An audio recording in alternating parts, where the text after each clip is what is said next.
Living Power with Dan Hurst. He's just smacking it. Now, he's not beating the people. I saw a movie one time where Jesus starts whipping people, and that's not what it was. They didn't do that. I mean, it wasn't that sort of thing. He's just hurting them, and he's flapping them, and he's hurting the animals, and he's telling the people to leave, and he's getting them all out of there. And there's this mass exodus of these animals all leaving this outer courtyard. It must have been rather spectacular. Now, the question often comes up is, how and why did the people abandon their money and property and literally flee from Jesus? I mean, we're talking hundreds of people here. This wasn't just, an off day. This was the Passover. There were hundreds and hundreds, maybe even thousands. We don't know how many were there, but it was crowded because it was the annual event of Passover. So how did all of these people respond to Jesus and all run? Why would that have happened? I mean, nobody really knew Jesus yet. Well, remember that even though they may not have recognized it at the time, it was still God speaking to them. So there was this intensity that was going on that they probably couldn't define or explain, but it was God speaking to them, even though they didn't maybe even really understand it at the time. Secondly, some of them may have known that he was a rabbi. Remember, we talked about this a few weeks ago, how he had studied. He was considered a rabbi. He was taught. He was given permission to go into the temple and read and teach. He was a rabbi. Some of them may have known that already. They may have, because he had spent the previous years studying, probably at the school of the prophets of the Essenes, and so they knew about this Jesus. And the word may have already started to spread about him, since John the Baptist had called him the Messiah, and a few days later he had changed the water into wine at the wedding in Cana. So there may have been some words and some rumors that had started to spread about him.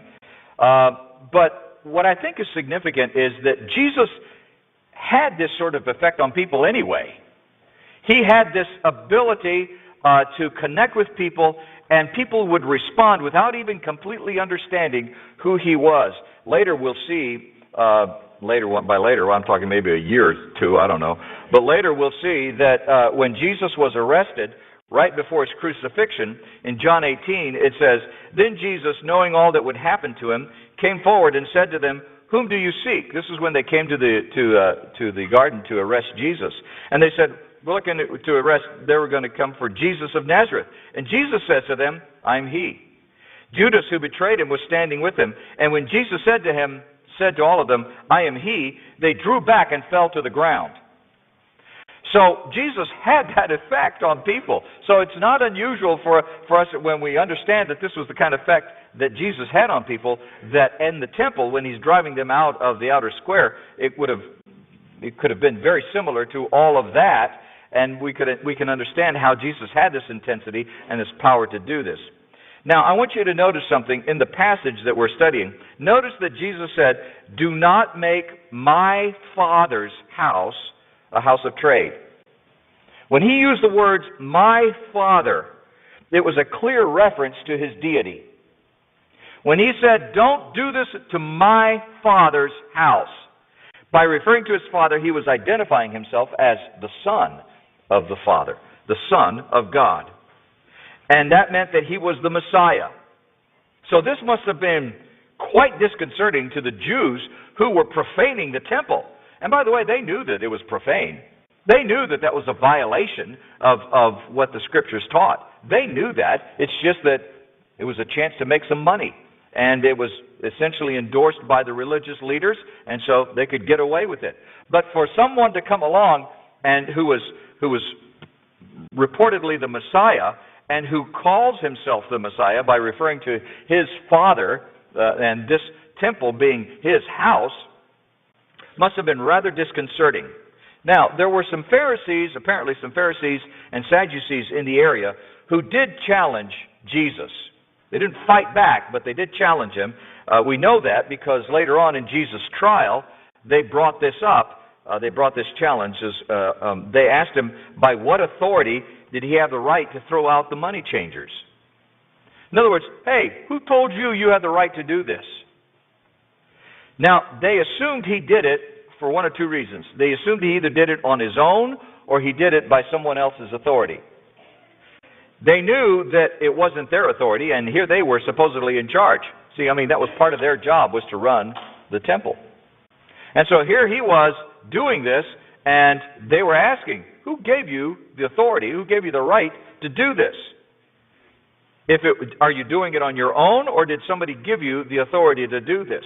Because they knew that they hadn't given him the authority to do it. They were the great council of the nation. They would have thought he should have, they thought he should have gotten his instructions from them. His orders should have come from them as far as they were concerned. And so they said, who gave you this authority? Knowing good and well that they had not given him that authority. And then they said to him, if it's not the right authority, if it's not godly authority, then you're wrong. And if it is godly authority, then they insisted upon a sign or a miracle to prove that he was the Son of God, that God was his Father, as he had suggested, and that he, therefore, was the proprietor and owner of the temple and had a right to purge it as he had done. So they were basically right away challenging him. Who gave you the right? Who gave you the authority to come in here and do this? Who are you? Because we didn't give you the authority, so what gives you the right to do this? And Jesus' response is curious. It is certainly cryptic. He says in John chapter 2, verse 19, he says, destroy this temple and in 3 days I will raise it up. Now, the word destroy is in the imperative in the Greek. And what Jesus was saying to them was, you will destroy this temple.